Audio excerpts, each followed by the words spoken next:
Hey everyone, welcome to Kind of Evolved, a podcast about living naturally. This is our very first episode.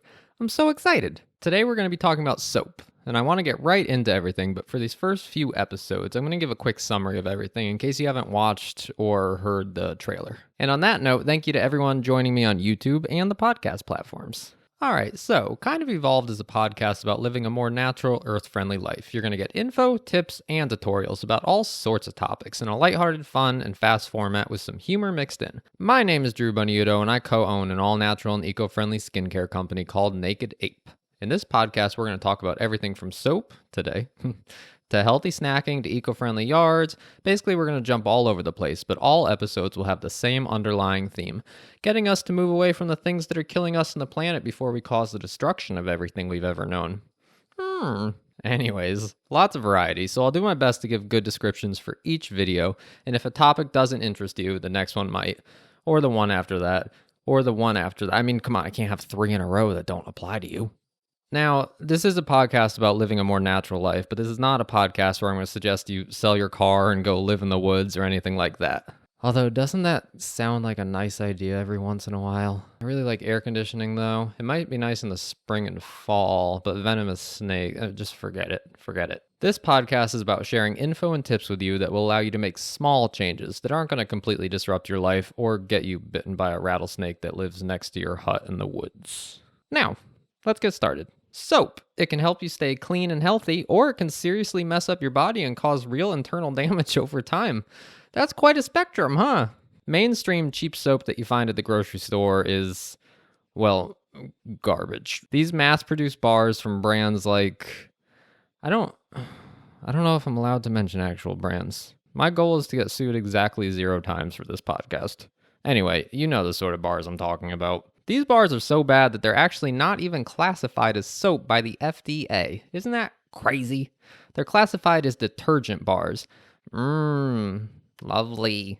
All right, so I'm going to quickly go over the bad things in this unnatural, gross soap, and then we'll move on to the good things that natural soap has. Let's start with a gross one, tallow, or sodium tallowate, also known as animal fat.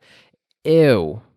So, not only is this not a very eco-friendly ingredient, it's also a good sign that the bar you're using, if it has this, is not a very high-quality bar, because this is one of the cheapest ingredients that soap makers can get. Tallow can often be found near the top of the ingredient lists on these mass-produced detergent bars. Something a lot of people don't realize is the higher something is on the ingredient list, that means there's more quantity of it in the finished product, a higher percentage of it. So the first ingredient, there's more of that than the second ingredient. Second ingredient, there's more of that than the third ingredient, and so on and so on. So whatever's first, there's the most of that. So if that's a low-quality ingredient, yeah, that's not a good sign. Now, unfortunately, animal fat or tallow can also be found in some natural soaps, so if you're trying to avoid it, like I do, you're just going to want to check all ingredient lists. All right, on to palm oil. Palm is not a sustainable oil and, in my opinion, should be avoided whenever possible. Now, palm's a weird one because there's nothing wrong with palm oil in and of itself. It's actually an extremely efficient oil to grow per acre from what I've read. The problem is the way that it's currently being grown. It's extremely unsustainable. There's currently aggressive deforestation of rainforests, forest fires purposely being set just to speed up the clearing, orangutans dying left and right. It's an absolute mess. Now, I won't go into more detail because it gets real depressing real quick, and that's not what this podcast is going to be about. The good news is we have the power here, and if we stop using it, they're going to stop destroying nature. Now, one tough thing is, according to orangutanalliance.org, there are actually 200 different names used for palm oil in ingredient lists. So that makes things a little difficult when you're trying to avoid it. I'd suggest visiting their website to learn more, but in the meantime, look for anything with the words palm, palm kernel, palm fruit, or sodium palmitate in it, or any combination of those. I mean, it's a good place to start, and you can go from there. All right, fragrances. We all love a good smelling soap, but if you ask me, there's a right way and a wrong way to do it.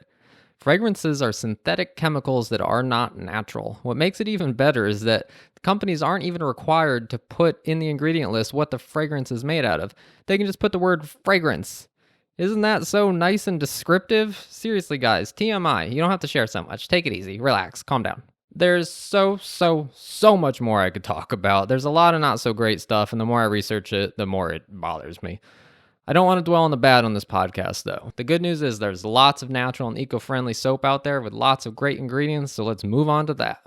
Natural soap is often scented with essential oils instead of fragrances. Essential oils are amazing and they come from plants. You get the added bonus of aromatherapy from essential oils like lavender and peppermint and all these great things, but I'll get more into detail about that in a later episode.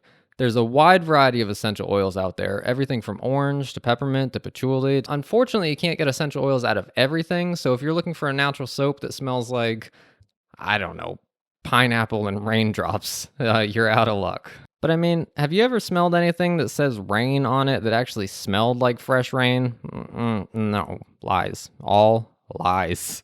Natural soap can be colored with ingredients that are also good for your skin, like clay. There's bentonite clay, there's rose clay, there's such a variety of clays out there. They're all great for your skin and they have different colors too. Soap can also be colored with things like cinnamon, which gives it a light exfoliating factor, unless you put in too much, and then it's an aggressive exfoliating factor. You'll also find charcoal in a lot of soaps. It can be turned gray or black with that. You'll find it in a lot of face soaps because it's really good for your skin. It cleanses your pores very nicely. So in a lot of natural soaps, you're also going to find things like cocoa butter and shea butter, and those are things that are rarely found in any reasonable quantity in these unnatural bars. Ingredients like these are so important because without enough moisturizing and nourishing ingredients in soap, it just strips the oils from your skin and leaves it dry.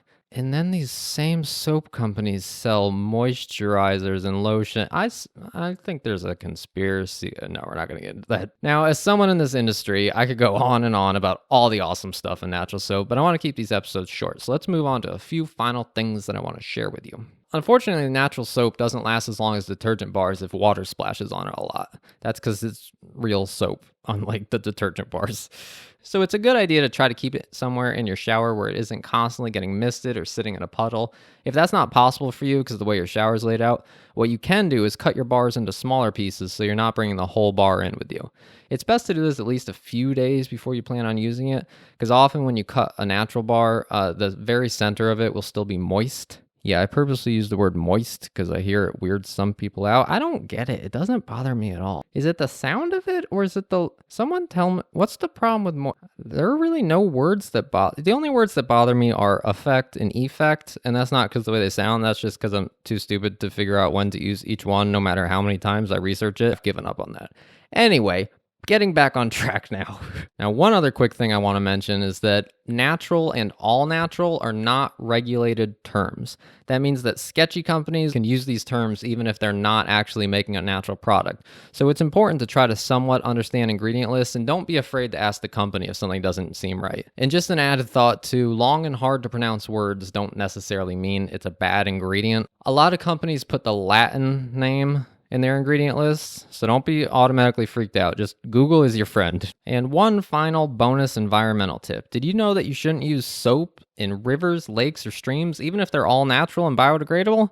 I know I didn't until very recently. I was super surprised to hear this, and it turns out even though biodegradable and all natural soap is perfectly safe for the environment, it can't go directly into waterways because it's not safe for fish. In fact, according to the EPA, 1 ounce of biodegradable soap needs to be diluted in 20,000 ounces of water for it to be safe for fish. So if you're ever out camping and need to bathe or wash your hands, the best thing you can do is just get a bucket, fill it with water, and move a ways away from the actual waterway. And what will happen is when the water and soap soaks into the dirt will filter out the soap before it reaches the water, and then it's perfectly safe for our fish friends. Also, when you wash your hands with creek water, you ever think about how much fish poop's in there? I do. Seems kind of pointless. I like hand sanitizer. Anyway, oh boy. That about wraps up our first episode. Whew. I was genuinely nervous. I don't understand why. It's not like this is live. When I mess up, I just delete it and no one ever hears it. My brain's weird. I really hope you liked this episode, and I would genuinely like your feedback before I record a bunch of these and find out you guys don't like them. So, you can send me an email at drewgoodhelp@gmail.com. That's drewgoodhelp@gmail.com. You can also find me at Drew Good Help on Instagram. You can message me on there. Like I said, I would really, truly like feedback on this. As long as you're not making fun of me, don't make fun of me. If you're watching the video version of this on YouTube, I'd appreciate it if you give it a thumbs up and if you subscribe and ring that bell for notifications. But only if you actually liked it. I mean, I don't want some pity bell ringing. And if you're listening to the podcast, please subscribe. I'm going to try to get a couple of these out per week. Anyways, I hope you all have a great day. Thanks for joining me. I don't really know how to end this. How about a couple seconds of random intense music for no reason whatsoever? That should do it. Thanks. Bye.